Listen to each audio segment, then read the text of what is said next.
안녕하십니까. 이번 시간에는 본닭관리 및 육묘관리 기술에 대해서 말씀드리겠습니다.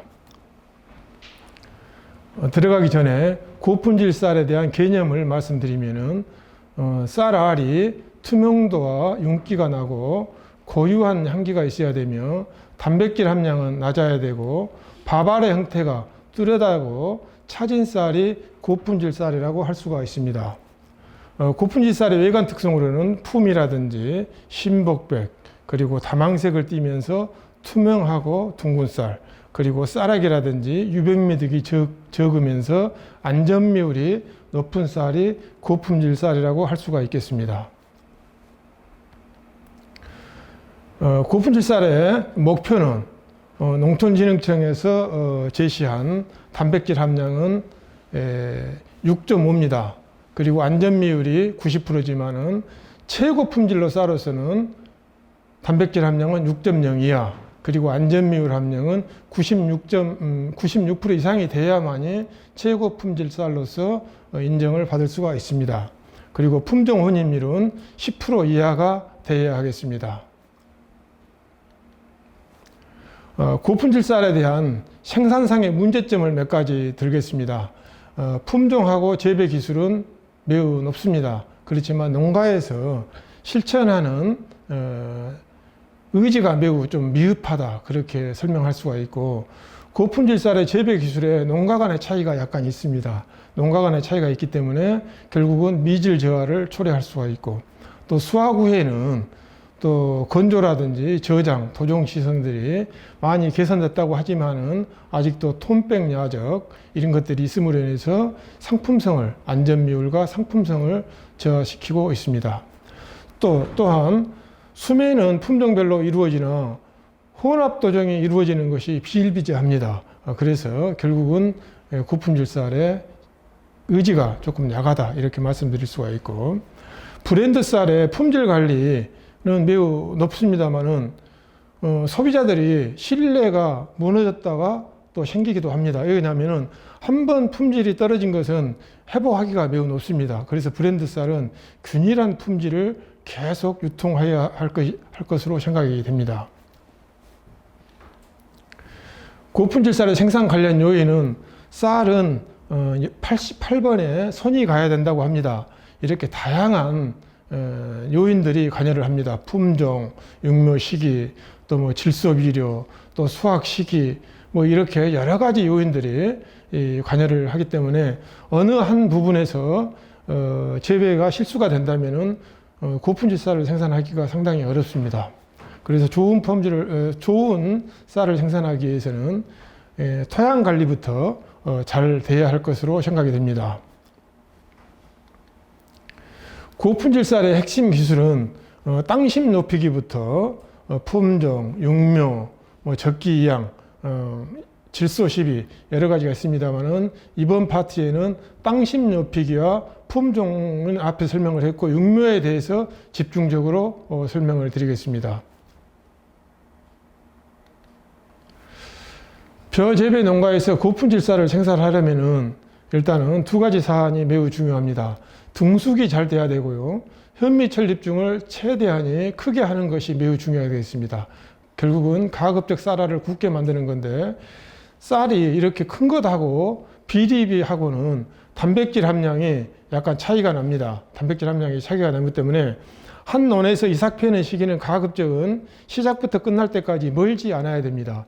왜냐하면은 시작부터 끝허리가 멀어짐으로 인해서 늦게 등숙을 하는 것은 결국은 이렇게 쌀알이 적기 때문에 단백질 함량이 높아지게 될 것입니다. 그렇지만은 처음에 나온 것들이 균일하게 나온 것들은 쌀알이 매우 충실하기 때문에 단백질 함량이 낮습니다. 그렇지만 비립이라든지 2차 증액에서 나온 쌀들은 결국은 비립으로 되면서 그것들이 단백질 함량을 높게 만들기 때문에 가능하면은 이렇게 안전미가 생산될 수 있도록 재배를 해야 될 것입니다. 단백질 함량이 큰 거는 6.1%, 적은 거는 6.8%까지 나오는데 이런 품종이 많이 들어간다면은 결국은 브랜드 가치가 하락하고 반품으로 이어지게 될 것입니다. 먼저 고품질쌀을 생산하기 위해서 적정 논토양 조건을 설명을 하면은 작토 두께는 13에서 20cm, 작도층이 어느 정도 깊어야 됩니다. 작도층이 너무 깊을 필요는 없지만은 작도층이 깊다고 하면은 비료 성분의 가용층이 높기 때문에 가능하면은 작토층을 좀 깊게 해주는 것이 좋다. 그렇게 말씀드릴 수가 있고, 토양 산도는 중성 정도, 5.5에서 6.5 정도에 돼야 되고, 유기물 함량은 키로당 25에서 30g은 돼야 됩니다. 유효 인산은 80에서 120g 정도, mg 정도, K, 특히 유효 귀산은 157에서 180 정도 있어야만이 논토양에서 양호한 토양이라고 할 수가 있습니다.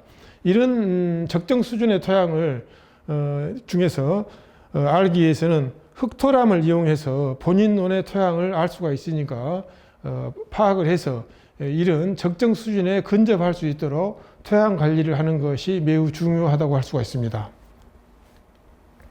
땅심을 높이기 위해서는 서두에서 말씀드렸던 유기물 역할이 매우 중요합니다. 유기물은 토양의 양분 저장력을 크게 하고 결국은 창고 구실을 합니다. 창고에 양식이 가득 있을 때 우리가 배부름을 느낄 수 있듯이 토양의 양분 저장량이 충분했을 때 결국은 생산력도 높아지게 될 것입니다. 또한 흙 속의 유형 미생물의 활동을 촉진해서 좋은 미생물이 많이 활동할 수가 있으니까 유해 미생물이 올 수가 없게 될 것입니다.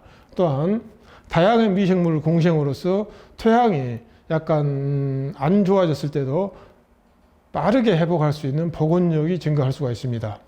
그러면 과연 땅심을 높이기 위해서는 유기물 시용을 어떻게 해야 될 것인가? 결국은 볏짚을 우리가 약간은 투여를 해줘야 됩니다. 현재 들어와서 볏짚을 많이 우리가 걷어내고 있는데 볏짚 500kg당 질소 비료가 3.5kg, 규산이 53kg, 유기물이 145kg가 함유되어 있으므로 최소한 볏짚을 재투여하는 것이 매우 중요하다고 할 수가 있습니다. 최소한 3년에 1회 정도는 볏짚을 투여할 것을 권장하고 있습니다. 규산의 역할입니다. 규산의 적정 함량은 157에서 180이라고 그랬습니다. 규산 함량은 역할이 벼를 강건하게 해줍니다. 규산 함량이 많이 있음으로 인해서 도복도 강해지고 도열병에도 강해지고 다양한 해충의 침입을 방지할 수가 있습니다. 또를 직립하게 하기 때문에 등숙을 양호하게 할 수가 있고 또 단백질 함량을 적정하니 낮추어 줍니다. 토양 조건별로 경운이라든지 퇴비 투입 시기는 벼 수확 후에는 반드시 해야 될 것이 찰진 땅이라든지 물 빠짐이 안 좋은 땅은 벼 수확 후에 해야 됩니다. 이것들을 투여를 해야 되고, 다만 사양토라든지 물이 잘 빠진 논은 이른 봄에 해도 크게 문제가 없겠습니다. 그래서 대부분 찰진 땅이라든지 물 빠짐이 안 좋은 땅은 벼 수확 후에 한다는 것을 기억해 주시면 좋겠습니다. 또한 녹비작물을 재배해서 볏짚을 걷어냈을 때, 녹비작물을 재배했을 때 대체 효과를 누릴 수가 있는데요. 헤어리 배치와 좌운형을 들 수가 있습니다. 헤어리 배치는 10아르당 6 내지 9kg를 파종하면은 생초로 약 1,500에서 3.8kg를 생산이 가능합니다. 그러면은 약 반 정도는 생초로 쓰고 반 정도는 사료용으로 써도 되겠습니다. 다만 너무 많이 투여했을 때는 질소 과잉을 초래하니까 유의해 주셔야 되겠습니다. 녹비는 모내기 15일 전에는 논에 투여가 돼야 됩니다. 너무 늦게 하면은 분해가 늦게 되기 때문에 질소기화 현상이 일어나서 질소의 영향이 받기 때문에 가능하면은 모내기 15일 전에는 해야 되겠습니다. 그리고 메모란 후에는 80% 정도 분해가 되기 때문에 반드시 모내기 15일 전에는 투여를 해줘야 됩니다. 만약에 넘어지면은 질소기화를 유래하니까 그 점을 유념해 주시면 좋겠습니다. 헤어리 배치 투여 시기별로 벼 생육을 보면은 일반 재배에 비해서 약 2주 전에, 약 15일 전에 했을 때 벼 쓰러짐은 1 정도, 쌀 수량도 가장 높았습니다. 113% 정도, 13% 정도. 그렇지만 가까이 모내기 일주일 전에 했을 때는 벼 쓰러짐도 많이 나오고 또 쌀 수량도 그렇게 높지가 않으니까 반드시 2주 전, 15일 전에는 투여를 해야 되겠습니다. 다음은 종자 준비가 되겠습니다. 비중선이 되겠는데요. 달걀을 낳았을 때 이 정도의 소금 4.2kg에 물 20리터를 넣으면은 달걀이 여기에 정도 있습니다. 이 정도 있으면은 뜨는 됐을 때가 비중이 1.13이 되고 1.0은 물 20리터에 3.3을 줬을 때는 1.1 정도, 이 정도 수준에 있겠습니다. 이 정도 수준에. 그런 점이 있는데, 일반계인 경우에는 물 20리터에 소금물 4.2kg를 넣으면은 달걀이 여기에 있겠습니다. 여기에 있으니까, 여기에서, 뜨는 거는 모두 버려야 됩니다. 왜 하냐면은, 소금물 가리기를 하는 이유는 충실한 종자를 골라내기 위해서입니다. 충실하지 않고 뜬 종자들은 배유 성분이 없고 그것들은 결국은 유해 미생물이 붙어 있을 수가 있으니까, 유해 물질이 붙어 있을 수가 있으니까 반드시 충실한 종자를 소금물 가리를 하여야 될 것입니다. 그리고 3 내지 10분 정도 해서 깨끗한 물로 세척을 하고 그늘에 말려서 보관한다든지 또는 바로 소독을 들어가면 됩니다. 소독이 되겠습니다. 소독을 한 이유는 상당히 여러 가지 병해충으로부터 회피하기 위해서입니다. 키다리병이라든지 도열병, 이상누리병, 가시무늬병, 세균성 배알마름병, 해충까지, 배입선충까지도 회피할 수가 있으니까 반드시 하는 것이 필요하겠습니다. 자가체종 종자는 종자 순도 검사와 함께 철저한 종자 소독을 실시해야만이 고품질쌀을 생산하는데 반드시 필요한 요인이다 말씀드릴 수 있고, 종자 소독 시는 살균제와 살충제를 반드시 동시에 사용해서 이런 것을 방지하는 필요가 있습니다. 종자 소독 시 유의사항은 주로 종자 소독은 4월 20일부터 4월 30일 사이에 평균 기온을 고려해서 지역에 맞게끔 해야 되고, 온탕 소독과 침지 소독은 다음 장에서 설명을 드리겠습니다. 구체적으로 설명을 드리겠습니다. 온탕 소독이 되겠습니다. 온탕 소독 시에는 물과 종자 비율을 10대 1로 비율로 하는 것이 좋습니다. 너무 종자량이 많으면은 종자가 호흡을 하기 때문에 종자를 갈아줘야 될 필요성이 생깁니다. 그래서 물량을 10대 1로 충분히 해줌으로 인해서 그런 작업에 회피할 수가 있고, 이때는 물 온도를 60도로 하고 10분간 처리를 합니다. 10분간 처리를 하고 10분간 냉수 처리를 해줘야 됩니다. 반드시 이 종자를 넣을 때는 보급종을 받았을 때 포대가 아니고 이렇게 좀 얼멍얼한 그런 곳에 양파망에 넣어가지고 이렇게 해서 물 투입이 좋을 때 하는 쪽으로 해야 되겠습니다. 반드시 이때는 선충약제를 동시에 투입하는데, 이때 물은 100kg에 종자 10kg, 온도 조절은 60도로 해야 되고 10분간 담그고 10분간 냉수로 물을 흘러준다거나 흔들어줘서 그 온도 잠열이 없도록 그렇게 해야 되겠습니다. 유기농자재가 되겠습니다. 유기농자재는 30도 물속에서 석회양 22%를 50배역으로 24시간 해서 처리하는데, 이건 친환경 재배에서 필요한 추가적으로 할 수 있는 처리가 되겠습니다. 온탕 소독과 유기자재를 동시 처리했을 때 효과를 보겠습니다. 석회항만 했을 때보다는 온탕 소독을 60도씨에 하고 석회항을 처리했을 때가 94.3%로 매우 높습니다. 온통 소독만 했을 때는 91.8로 월등히 석회항을 했을 때 높음을 알 수 있으므로, 가능하면 온탕 소독과 석회항을 동시 처리함으로써 효과를 거양할 필요가 있다고 할 수 있겠고, 무처리했을 때보다는 월등히 높은 경향을 알 수가 있습니다. 약재 소독이 되겠습니다. 약재 소독일 때는 우리가 우려할 수 있는 것이 이렇게 종자를 포개면은 안 되고, 이렇게 포개 놓으면은 아무래도 종자의 물의 흡수가 또는 약재가 투입하기가 어려우니까, 가능하면은 올바른 방법은 종자가 세워서 옆으로 이렇게 우할로 상하로 겹치지 않도록 해주는 것이 거품이 나올 때도 그 거품 나올 때 좋다고 할 수가 있겠습니다. 파종 직전에 스푸너 처리를 소개를 드리겠습니다. 키다리병의 약한 품종은 싹 틔운 종자의 싹 길이가 1.5mm 이하일 때 종자를 탈수해서 물방울이 약간 떨어지는 정도에서 약상수화제를 1kg당 2.5cc씩 종자 20kg당 50ml 시설을 현타객을 만들어서 스프레이로 이렇게 분무해주는, 그러면서 교반해주는 그런 것이 되겠습니다.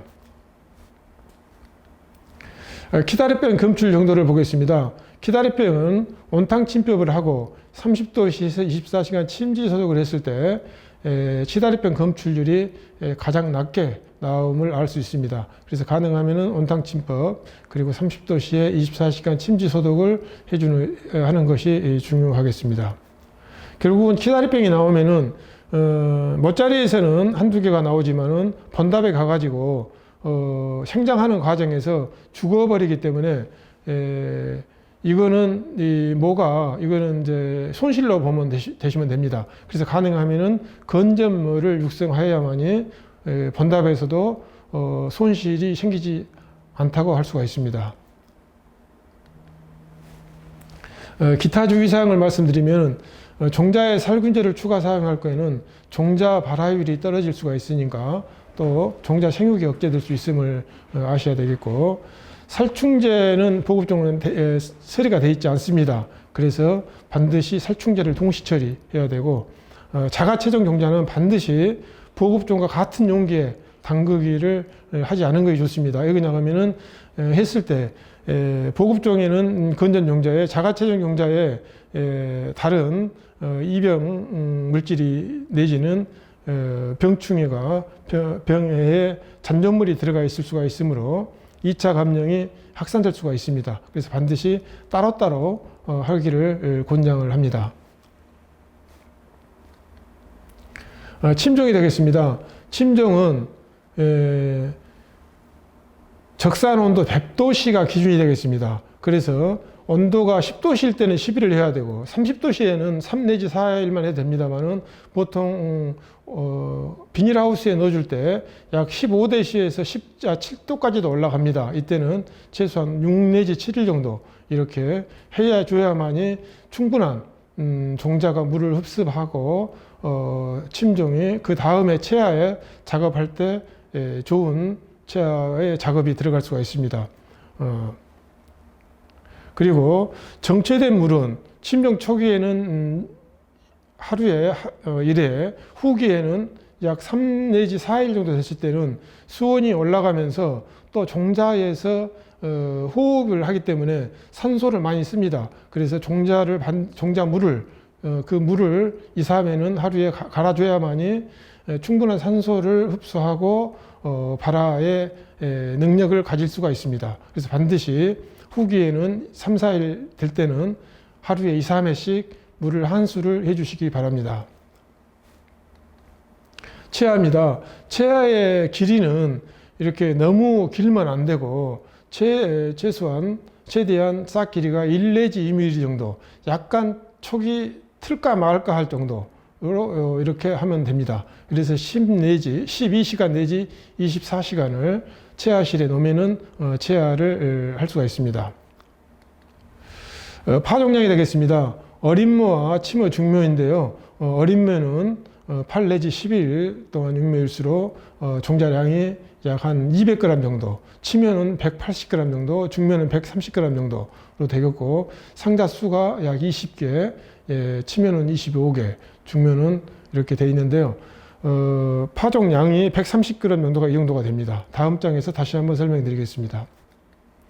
파종량별로 130g이고 180g, 220g, 300g이 되겠습니다.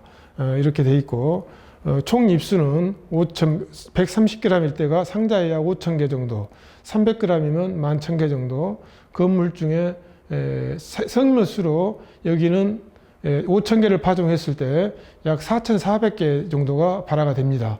이거는 180g 했을 때 6,000개 정도, 7,000개, 8,000개 정도가 이렇게 발화됨을 파악해 주시고 130g을 파종한 재배법이라면은 130g만 파종을 해도 건무 육성하는 데는 지장이 없겠습니다. 파종량이 중요한 이유를 말씀드리면은 너무 많이 뿌리면은 모가 연약해지고 곰팡이 발생이 많아집니다. 그리고 적게 뿌리면은 결주 발생의 확률이 높기 때문에 가능하면은 내 재배법에 맞는 재배 파종량이 파종되어야 될 것으로 생각이 됩니다. 비닐하우스 육묘가 되겠습니다. 비닐하우스 육묘는 최근 들어와서 많이 하고 있는데요. 비닐하우스 육묘를 할 때는 고온 조건에서는 육묘 기간이 짧아진다는 것을 아셔야 되겠고 20일 이상의 육묘하기가 조금 어렵습니다. 예, 우리가 온도가 점점 올라가는 과정에서 못자리를 하기 때문에 20일 이상 육묘는 조금 어려움이 있고 최대한 25도씨를 넘지 않도록 출입물 관리를, 개폐 관리를, 좌우 개폐 관리를 충분히 해야 될 것 같습니다. 적정 육묘 온도는 평균 기온이 18도에서 19도 정도가 되겠고 모내기 하기 좋은 그 모는 16 내지 키가 한 20cm가 가장 적당하다고 합니다. 이것이 넘지 않도록 비닐하우스 육묘를 해야 되고 개폐창을 충분히 열어가지고 온도 관리가 매우 중요하다고 할 수가 있습니다. 이어서 육묘장하고 녹화장에 대해서 말씀드리겠습니다. 최근 들어와서 육묘장을 많이 이용하고 있는데요. 육묘장을 다단식으로 육묘를 해서 이렇게 녹화장으로 들어가는데요. 여기 체화시킨 다음에 육묘장에서 4 내지 5일이 있고 이때 출하가 늦은 품종은 6일까지도 있을 수가 있습니다. 예를 들어서 출하가 늦은 품종이라고 하는 것은 싹이 트는 것이 약간 늦은 품종이 되겠습니다.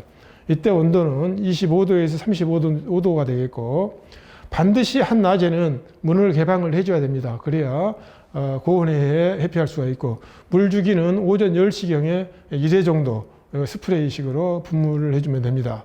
여기서 4 내지 5일을 입고 녹화장으로 가는데요. 이 녹화장이라고 하는 것은 모를 튼튼하게 경화시키는 작업이 되겠습니다. 기간은 침묘하고 성묘에 맞게끔 내가 침묘를 이양할 것인지 성묘를 할 것인지에 맞게끔 해서 온도가 밤에 온도가 13도씨가 넘어간 것이 예보가 나오면은 반드시 부직포를 덮어줘야 됩니다. 그리고 물주기는 이 상자가 마르지 않도록 관찰하면서 수시로 하루에 2, 3회도 물을 줘야만이 이 건전 육묘가 육성하게 될 것입니다. 노지에서 좋은 피해입니다. 야간 온도시가 10도씨 이하라고 있습니다만 13도씨 이하로 떨어지면은 입꽃병하고 뜬묘 발생에 우려가 되므로 조심해야 됩니다. 이때는 반드시 부직포를 덮여줘야 되고 이때는 리도밀, 골드, 사파이어, 참비를 관주 처리, 조로로 주는 작업을 했을 때 강건하게 될 것입니다. 육묘시 병해입니다. 들뜬묘, 백화묘, 뜬묘, 입꽃병이 주로 나오는데요. 들뜬묘는 상토온이 점질토일 때가 주로 나옵니다. 그리고 과다 밀파를 했다거나 출하 온도가 고온일 때 이렇게 나오고 백화묘는 녹화 시에 강한 빛을 받았을 때 나오고 온도가 20도 이하일 때 나오고 뜬묘는 pH가 5.5 이상일 때 이렇게 나옵니다. 이때 뜬모가 나올 것을 다찌밀 액제를 쳐줘야 됩니다. 입꽃병입니다. 주로 나올 수 있는 병인데요. 과다하게 뿌렸을 때 뜬모는 뽑으면은 뿌리까지 뽑혀집니다만 입꽃병은 중간에 끊어집니다. 그게 약간 차이가 있고 흰 곰팡이가 관찰된다든지 뿌리가 뽑아서 절단되면은 이거는 입꽃병입니다. 이거는 모판 흙이 5.5 이상일 때 나오기고 왜 나오냐 하면은 재사용 육묘 상자에 세척이 좀 안 됐거나 온도 유지가 조금 안 됐거나 그랬을 때 이거 나오니까 파종 전에 반드시 이 다찌밀 분재를 뿌려줘서 방지할 필요가 있습니다.